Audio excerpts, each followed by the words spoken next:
오늘 7월 18일 금요일 하루를 여는 큐티 시작하겠습니다. 찬송가 393장 오 신실하신 주 가사를 묵상하면서 찬송을 드리겠습니다. 오 신실하신 주 내 아버지여, 늘 함께 계시니 두려움 없네. 그 사랑 변찮고 날 지키시며 어제나 오늘이 한결같네. 오 신실하신 주, 오 신실하신 주, 날마다 자비를 베푸시며 일용할 모든 것 내려주시니 오 신실하신 주, 나의 구주. 봄철과 또 여름, 가을과 겨울, 해와 달 별들도 다 주의 것. 만물이 주 영광 드러내도다. 신실한 주 사랑 나타내네. 오 신실하신 주, 오 신실하신 주, 날마다 자비를 베푸시며 일용할 모든 것 내려주시니 오 신실하신 주, 나의 구주. 내 죄를 사하여 안위하시고 주 친히 오셔서 인도하네. 오늘의 힘되고 내일의 소망, 주만이 만복을 내리시네. 오 신실하신 주, 오 신실하신 주, 날마다 자비를 베푸시며 일용할 모든 것 내려주시니 오 신실하신 주, 나의 구주. 아멘. 우리가 애창하며 부르는 찬송입니다. 오 신실하신 주. 신실하다는 것은 성실하다는 것이고 믿을 만하다는 것이죠. 주님을 보고 신실하다 말하는 것은 결국 내가 처한 상황이, 내가 기대할 수 있는 사람들이 신실하지 않다라는 역설적인 고백이기도 합니다. 그렇기 때문에 신실하지 않은 우리의 상황, 내 상황을 우리는 바꾸려고 노력도 많이 하기도 하죠.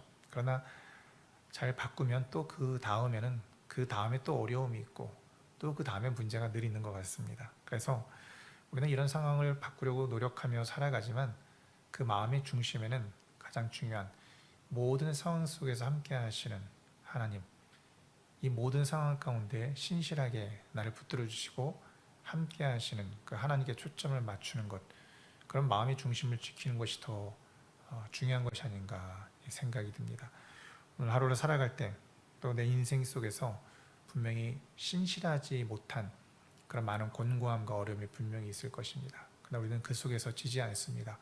신실하신 주님을 고백하면서 이 하루를 또 내게 맡겨주신 상황 속에서 이기고 하나님께 영광 돌리고 많은 사람에게 덕이 되는 귀한 믿음의 하루가 되시길 주님의 이름으로 축원합니다. 기도하겠습니다. 오 신실하신 주님, 늘 함께 하시니 두려움 없습니다. 그러나 잠시 주님께 눈을 놓치면, 잠시 주님의 말씀에서 귀를 닫으면 하나님의 눈과 귀에 두렵고 염려와 근심할 만한 것들이 많이 몰려옵니다.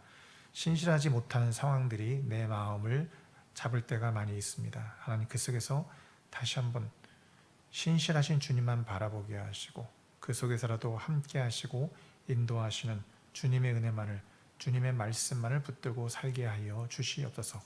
우리 주님 예수님 이름으로 기도드립니다. 아멘. 하나님 말씀은 고린도전서 7장 17절로 24절까지의 말씀입니다. 성도가 처한 상황은 소명의 자리다, 이렇게 되어 있습니다. 제 말씀을 읽으면서 묵상하도록 하겠습니다. 각 사람은 주님께서 나누어 주신 분수 그대로, 하나님께서 부르신 처지 그대로 살아가십시오. 이것이 내가 모든 교회에서 명하는 지시입니다. 할례를 받은 몸으로 부르심을 받은 사람은 굳이 그 할례 받은 흔적을 지우려고 하지 마십시오. 할례를 받지 아니한 처지에서 부르심을 받은 사람은 굳이 할례를 받으려고 하지 마십시오. 할례를 받은 것이나 안 받은 것이나 그것은 문제가 아니고 하나님의 계명을 지키는 것이 중요합니다. 각 사람은 부르심을 받은 그때의 처지에 그대로 머물러 있으십시오. 노예일 때의 부르심을 받았습니까? 그런 것에 마음 쓰지 마십시오.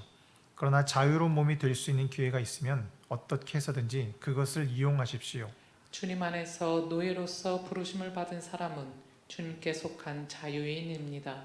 그와 같이 자유인으로서 부르심을 받은 사람은 그리스도의 노예입니다.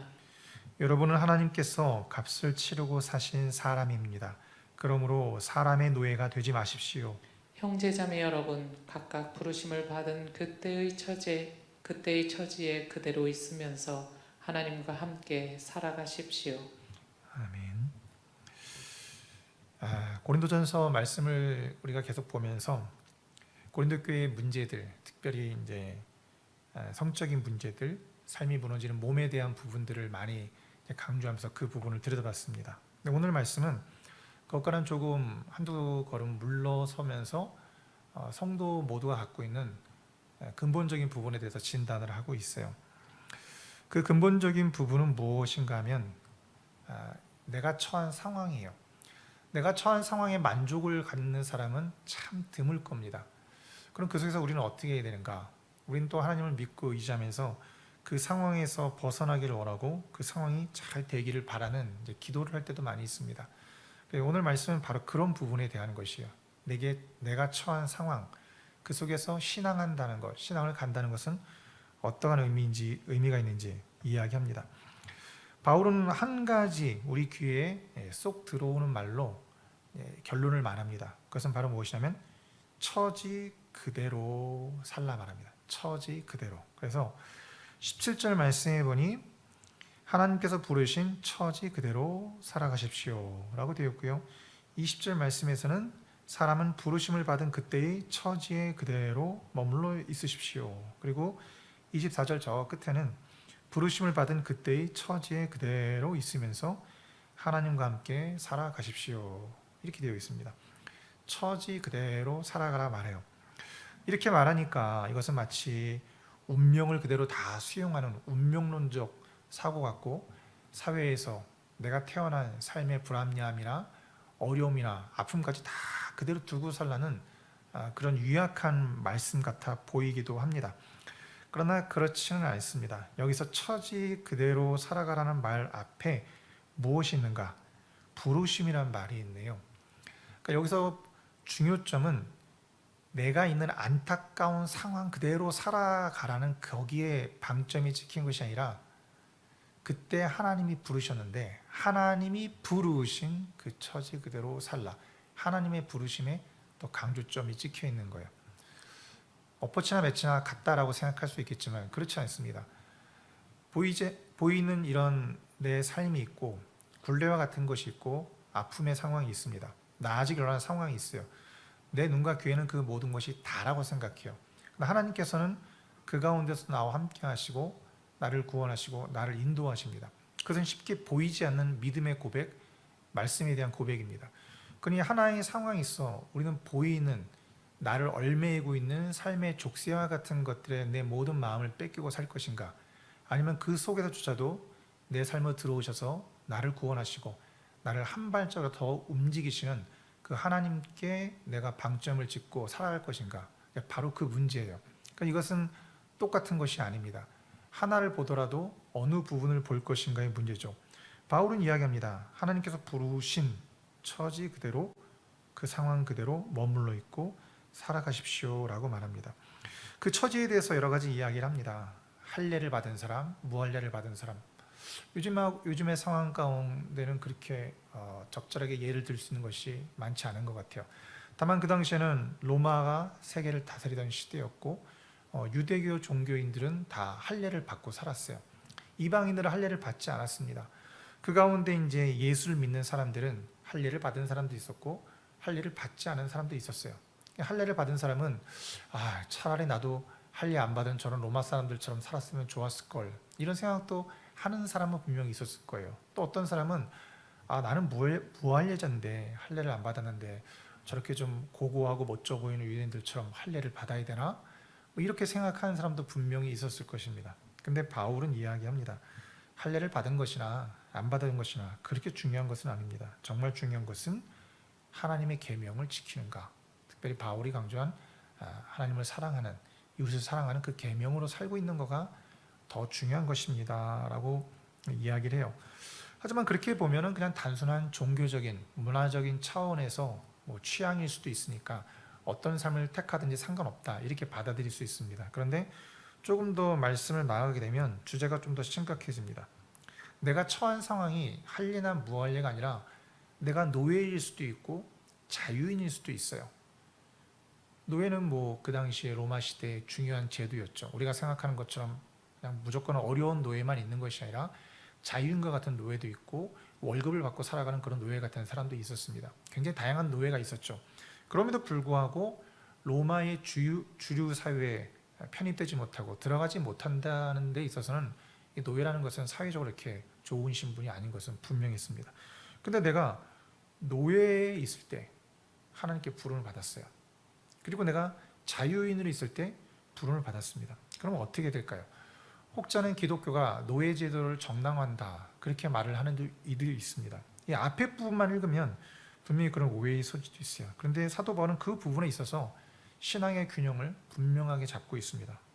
21절 말씀에 이렇게 말합니다. 노예일 때 부르심을 받았습니까?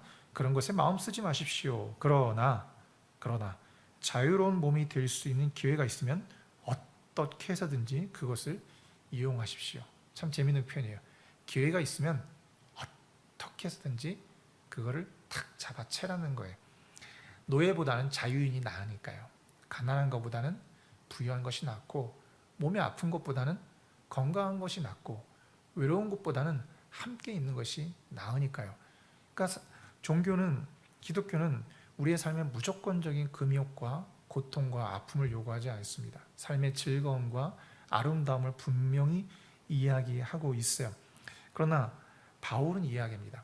그것은 우리가 추구해야 될, 부단히 노력해야 될 삶의 중요한 모습이고 성실함이다라고 말해요. 그러나 그것만으로 세상을 살아간다면 우리의 삶이 불행해질 수 있다 말하는 것이죠. 왜냐하면 나는 노예에서 늘 생각하는 게 자유인이 되면 되게 행복할 것 같아요. 그래서 노예가 자유인이 되면 분명히 행복한 것이 사실입니다. 근데 바울은 무엇이라고 말하냐면 자유인도 그렇게 자유롭지 않다라고 말하는 거예요.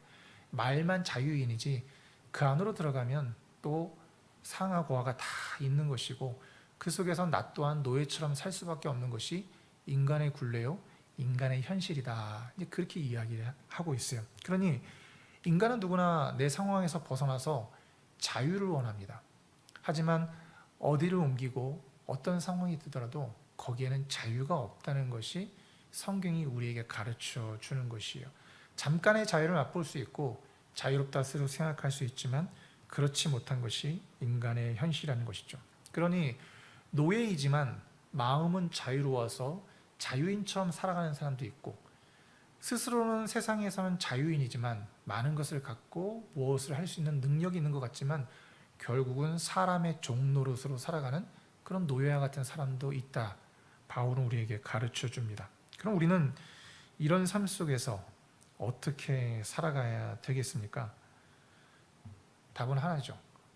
나를 자유케 하신 하나님, 나를 구속하신 그 하나님만에서 자유롭고 그 하나님께 메인바된 인생을 살라고 바울은 이야기합니다.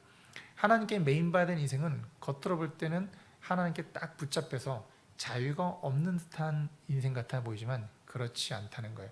하나님께 매일 때 오히려 세상의 많은 것들로부터 자유할 수 있는 힘과 참된 자유를 얻게 된다 이야기합니다. 그래서 바울은 우리에게 마지막 구절에 그렇게 말합니다. 형제자매 여러분, 각각 부르심을 받은 그때의 처지에 그대로 있으면서 하나님과 함께 살아가십시오 라고 말을 합니다. 내가 처한 상황이 힘들면 아무 말도 생각도 나오지 않을 때도 있고, 아픔도 있고, 우울할 때도 있고, 빛이 보이지 않고 갈 길이 보이지 않을 때도 있죠. 그래서 우리는 막연하게나마 하나님 도와주세요, 이런 상황이 바뀌면 좋겠습니다라는 그런 간절함으로 살아갈 때가 분명히 있어요. 그런데 그런 상황에 바울의 말처럼 그 처지에 만족하십시오 라는 말만 들으면 더 가슴이 칵칵 막히는 거예요. 바울의 이야기는 그 속에서 그냥 미련퉁이처럼 인내만 하고 있으라 그 얘기는 아닙니다. 바로 그런 노예와 같은 상황 속에서라도 하나님은 함께하고 계시니 그 하나님을 붙들고 하나님과 함께 살아가라는 것이 바울의 권면이고 위로이고 소망의 말씀인 것이죠. 상황이 바뀌어도 비슷한 굴레가 반복되니 상황에 지지 말고 사람에 묶여 있지 말고 하나님과 함께 우리 살아갑시다 이야기합니다. 이런 바울의 고백이 진실되이 들리는 것은 바울의 삶이 그러했기 때문입니다. 그는 자유인처럼 많은 권력을 부리고 자기가 원하는 혈기대로 살았습니다. 그러나 그는 죄의 종이었고 세상의 종이었어요. 그가 그리스도를 만난 이후 그리스도의 종이 되어 살아갑니다. 그는 사도로서 많은 아픔 가운데 살아가요. 하지만 그는 그리스도와의 관계 속에서 신실한 삶을 살아갑니다. 세상으로 묶여 있지만 세상의 환경 속에서는 그는 암울한 상황이었지만 그리스도 안에서 자유를 누리며 주님의 종으로 살아가는 삶을 우리에게 보여줍니다. 오늘 본문 말씀에 보니 성경 속의 하나님 나라에서 이렇게 말합니다. 저 밑에 보니 자신이 처한 사회적인 조건은 하나님과의 관계 안에서 새로운 의미를 얻습니다 라고 말해요. 내 눈으로 보면 이전과 똑같지만 그 안에 하나님이 계심을, 하나님 나와 함께 하신 눈으로 지금의 상황을 보면 숨 쉴 구멍이 있고 빛이 보이고 걸어갈 길이 보인다는 거예요. 그리고 지금 이곳에 하나님 나라, 거기에 쓰여 있는 글 중간에도 보면 이렇게 되어 있습니다. 신앙의 첫 단추는 그리스도를 통한 하나님과의 관계의 회복입니다. 이런 말을 하고 있네요. 내가 어떠한 상황 가운데 있든지 그 속에서 하나님과 관계를 맺고 살아가는 삶, 그 신실하시는 하나님을 붙들고 하나님과 함께 살아가는 삶, 그것이 중요하다는 것이죠. 오늘 우리들의 삶 가운데 각자 분명히 다양한 삶 가운데 있을 것입니다. 가족의 문제, 인생과 사업, 내 자신의 영적인 문제 속에서 우리는 어떻게든 바뀌지 않는 그런 안타까움 속에 처할 때도 분명히 있습니다. 그러나 그 속에서 지금도 우리와 함께 하시고 이 속에서 나를 부르시고 인도하시는 그 하나님을 더욱더 의지하시길 바랍니다. 그 상황에 지지 마시고 하나님과 함께 살아가시는 저 여러분의 삶이 되시길 주님의 이름으로 축원합니다.